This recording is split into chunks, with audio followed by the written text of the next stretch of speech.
EO గారు ఇచ్చిన report కావచ్చు, బాబు గారు మాట్లాడిన మాటలు కావచ్చు. విజయసాయి రెడ్డి గారు Telangana dairy products professor, Surendra గారు డైరీ ఎక్స్పర్ట్, స్వర్ణలత గారు తెలంగాణ డైరీ ఎక్స్పర్ట్. ఈ ముగ్గురితో ముందు కమిటీ వేశారు. ఆ కమిటీ వేసిన తర్వాత వాళ్ళు ఒక నివేదిక ఇచ్చారు. దాంట్లో ఏవి ఎనిమల్ ఫ్యాటా, లేదంటే సన్ఫ్లవర్ ఆయిల్ గింజల, సోయాబీన్స్ ఆయిలా, అనేక అంశాలపైన వాళ్ళు ఒక తనిఖీ వాళ్ళు చాలా ఎక్స్పర్ట్స్ అండి. వాళ్ళు చెప్పారు ఇట్లా జరిగిందని. దాని ప్రాథమిక ఆధారంగా తీసుకున్నారు. ఖచ్చితంగా సుబ్బారెడ్డి గారు, ధర్మారెడ్డి గారు, కరుణాకర్ రెడ్డి గారు, జగన్మోహన్ రెడ్డి గారు కూడా దీంట్లో ఉంటారు.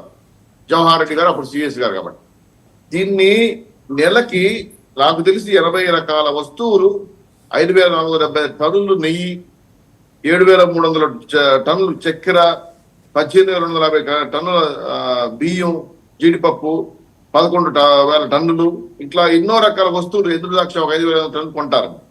ఈ పర్చేసింగ్ కమిటీలో ఉన్న టీటీడీ అప్పటి బోర్డు మెంబర్లు నెయ్యి ఎక్కడి నుంచి కొంటున్నారు? వైష్ణవి నుంచి కొంటున్నారా? ఏఆర్డీ నుంచి కొంటున్నారా? గుజరాత్ అమూల్ నుంచి కొంటున్నారా?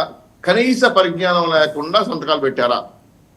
పెట్టినప్పుడు తిరుపతిలో ఇన్ని డైరీలు ఉన్నాయి కదా, వీళ్ళ కాదని, అలాగే కర్ణాటకలో ఏదైతే కంటిన్యూ చేస్తున్నాయో డైరీ, అక్కడ ఉండే పాలక మండలి నుంచి వస్తున్న కర్ణాటక డైరీ తక్కువ డబ్బుకు, అంటే నువ్వు 475 రూపాయలకు రావాల్సిన నెయ్యి 320 రూపాయలకి ఎలా తీసుకుంటున్నామని అని చెప్పి ఎక్స్పర్ట్ లో ఉన్న సభ్యులు ఆలోచించలేదా?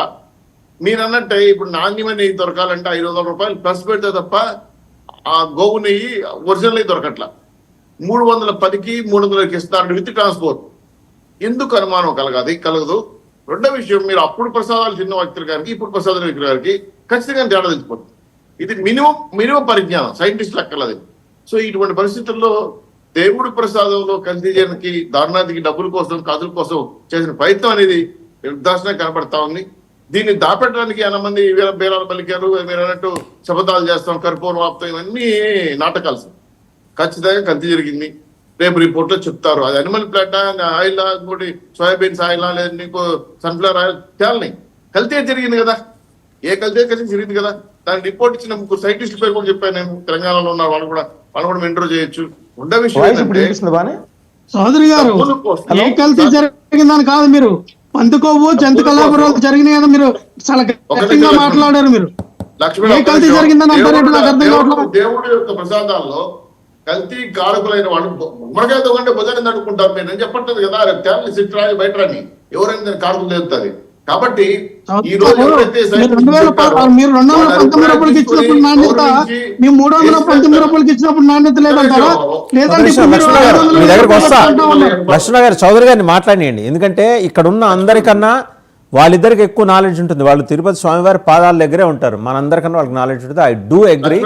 ఆయన మాట్లాడు, నువ్వు నేను కలిసి మాట్లాడడం వల్ల క్లాస్ వస్తుంది అర్థం కాదు. రెండో విషయం ఏంటంటే, ఎవరైతే అప్పుడు చైర్మన్ గా ఉన్నవాళ్ళు, ఈ మార్కెటింగ్ కమిటీలో ఉన్నవాళ్ళు, ఐఏఎస్ ఐపీఎస్ కూడా కమిటీలో ఉన్నవాళ్ళు ఉన్నారు కదా, ఇన్ని వేల టన్నులు నెయ్యి కొనేటప్పుడు తక్కువ రేటుకి నెయ్యి వస్తుందంటే కనీసం ఎవరికైనా డౌట్ వస్తుంది. సార్ మంచి ప్రస్తావన చేశారు. మనం మరి 270 రూపాయలు కట్టకున్నాం సార్. సార్ అర్థం కాలేదు సార్. మనం 270, మనం అంటే మన ప్రభుత్వం చేసినప్పుడు, మనం రాజ్యం చేసినప్పుడు 270 రూపాయలు కట్టకున్నాం కిలో.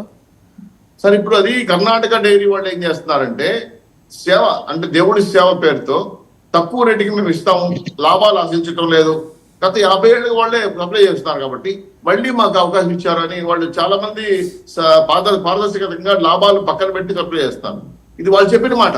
రెండు, మీకు ఇంతవరకు మీరు డిస్కస్ చేసిన అంశం ప్రధానంగా టీటీడీకి సొంతంగా ల్యాబ్ లేదు. ఆ ల్యాబ్ పెట్టాలంటే 89 లక్షలు ఖర్చు అవుతుందని ఈవో గారు చెప్పారు. సో ల్యాబ్ లేకపోవడం, ఎక్స్పర్ట్ లేకపోవడం కూడా పెద్ద డ్రాబ్యాక్. ఇప్పుడు ఎన్డీటీపీ రిపోర్ట్ బేసిస్ మారడం కోసం మనకి ఏంటంటే, అక్కడ రిపోర్టు వాళ్ళు ఇచ్చిన రిపోర్ట్ ప్రకారం ఇక్కడ కొంత టాలీ అవుతాం. ఇవన్నీ కాకపోయినా సాధారణ భక్తులు మాట్లాడేదంటే గతంగా ఇప్పుడు మెరుగ్గా ఉందా, నష్టంగా ఉంటూ సామాన్య గురించి చాలా క్లియర్ గా చెప్తున్నాడు. కాబట్టి ఈవో గారు చెప్పిన మాట కానీ, ఇంకోటి చెప్పిన మాట కానీ, వాళ్ళు సొంతంగా చెప్పిన మాట కదా, ఆల్రెడీ ఎక్స్పర్ట్ కమిటీ కూర్చొని డిస్కస్ చేసిన మాటలు. కాబట్టి ఖచ్చితంగా దేవుడి కైంకర్యాల్లో, ప్రసాదాలు, అన్నప్రసాదాలు అన్యాయం జరిగింది మాత్రం నిజం. ఎంతవరకు జరిగింది, ఎంత శాతం విషయం మాత్రం ఖచ్చితంగా రేపు సిట్టు బయటపడుతుంది. దోషులు ఇప్పటికే మీరు అన్నట్టు, మీరు పెడుతున్నట్టు పరారులో ఉన్నారు, కొంతమంది పారిపోయి ఉన్నారు, కొంతమంది తప్పించుకుంటున్నారు, కొంతమంది అడ్వాన్స్ హైకోర్టు, సుప్రీంకోర్టు ఇక్కడ బయట తెచ్చుకోవడానికి ఏర్పాట్లో ఉన్నారు. మరి ఎంతవరకు సాధ్యమవుతుంది కానీ అది వేరే విషయం. అరెస్టు వేరే విషయం, విచారణకైతే రావాలి కదా. మీరు జవహర్ రెడ్డి గారిని పిలిచారా? అదే మీ సిట్టు ధర్మారెడ్డి గారిని పిలిచారా, భువన కరుణాకర్ రెడ్డి గారిని పిలిచారా, వైవి సుబ్బారెడ్డి గారిని పిలిచారా? ఎందుకంటే వీళ్ళ నలుగురు చుట్టే ఫోకస్ నడుస్తూ ఉంది కాబట్టి Yes. వాళ్ళని Yes, మంచి పిలిచారా మాట లేదా? చెప్పారు. అండ్ అన్నింటికి మించి ఖచ్చితంగా వీళ్ళు పిలుస్తారు. మీకు ఒక CFO ఉన్నారు, ఒక ఆయన బాలాజీ గారు. ఈ లెక్కలు, ఆడిట్లు, ఈ వ్యవహారాలు తేడాలన్నీ ఆయనకి తెలుసు. వెంకటేశ్వర గారికి తెలుసు, ఆయనకు కూడా అంతే తెలుసు. మరి బాలాజీ గారిని పిలిపించి మాట్లాడారా? పిలిపించి విచారణ జరిపారా? ఎఫ్ఎన్సిఓ అని ఫైనాన్స్ అడ్వైజరీ కమిటీ అతన్ని ఎఫ్ఎన్సిఓ గారు విచారించారు. సిట్ రిపోర్ట్ ఇచ్చినాక మిగతా రిపోర్ట్ ఇవ్వని నోటీస్ ఇవ్వడానికి ప్రయత్నం చేస్తారు. సిట్ రిపోర్ట్ ఇచ్చిన తర్వాత నోటీస్ ఇస్తారు. అది అందుకోసం వెయిటింగ్ చేస్తారు. రైట్, ఒకసారి మహేష్ గారి దగ్గర మహేష్ గారు, మొత్తానికి ఏంటంటే 2 రోజుల క్రితం రాజీనామా చేసిన అవంతి శ్రీనివాస్ గారు ఏదో ఒక సాకు ఉండాలి కాబట్టి అల్లు అర్జున్ గారిని పరామర్శించే క్రమంలో ఆ కాంపౌండ్లో దూరేశారు. సో మీకు దగ్గర అవటం కోసం. సో అనుకోకుండా అక్కడికి గంటా శ్రీనివాసరావు గారు వచ్చారా, లేకపోతే ఇద్దరు కలిసి వచ్చారా, దాని మీద క్లారిటీ లేదు. కానీ మొత్తానికి ఏంటంటే పాత మిత్రులు, కొత్త శత్రువులైన వాళ్ళిద్దరూ ఒకే చోట కనపడ్డారు. అల్లు అరవింద్ గారిని పరామర్శించారు, అర్జున్తో మాట్లాడారు. ఏమైనా లాబింగ్ చేసుకున్నారా ఆయన జనసేనలో రావడానికి? టీడీపీ వాళ్ళైతే చాలా బ్లేటెంట్గా చెప్పేస్తున్నారు, మేము ఆయన్ని విల్ నాట్ ఎలో హిమ్ అని. మీరే ఇంకా దయతలిచి క్షమాభిక్ష ప్రసాదించి పార్టీలో చేర్చుకునే అవకాశం ఉందా అవంతి శ్రీనివాస్ గారు? సార్, బిఫోర్ దానికి ఆన్సర్ పెట్టే ముందు సార్, మీరు ఈ డిబేట్ స్టార్టింగ్ లోనే ఎన్డీడీబీ మీద ఒక మాట అన్నారు, గోడ మీద పిల్లి అన్నారు. సో అంటే గోడ మీద పిల్లి అన్నప్పుడు నేనల్లా వాళ్ళు ఇచ్చిన రిపోర్ట్ని బట్టి అలాంటి నిర్ధారణకు రావాల్సి వస్తుంది. అదే సార్, మీరు ఎందుకు అలా అనాల్సి వచ్చిందంటే కూడా మీరు ఏదైతే నాకు ఒక డేటా పంపించారో దాని డేట్ చూస్తే ఎవరైతే దాన్ని ప్రసరించారో ఆగస్టు 13వ తేదీ 2024 అది పంపించినట్టు మనకుంది. బట్ నిజానికి మీరు ఏదైతే పంపించారో తెలుగు పేపర్స్ లో కవర్ చేసిందో, బట్ బిఫోర్ ఇంగ్లీష్ మ్యాగజైన్స్ కానీ అంతకంటే ముందు జూలై 23వ తేదీ 2024లోనే మీరు చెప్పిన డేటానే వాళ్ళు అక్కడ చెప్పడం జరిగింది. స్టార్టింగ్ లో వీళ్ళ యొక్క ఫేజ్ ఇలా ఉంది.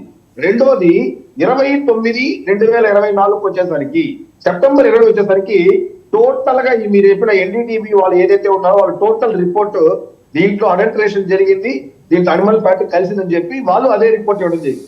మేబీ బేస్డ్ ఆన్ ఈ 2 రిపోర్ట్స్ బేస్డ్ చేసుకోవడం వల్లే మీకు అది గోడ మీద క్లియర్ అని చెప్పినట్టు నేను అనుకుంటున్నాను. 100% అది కూడా ఆ తర్వాత ఫామ్ అయితే 4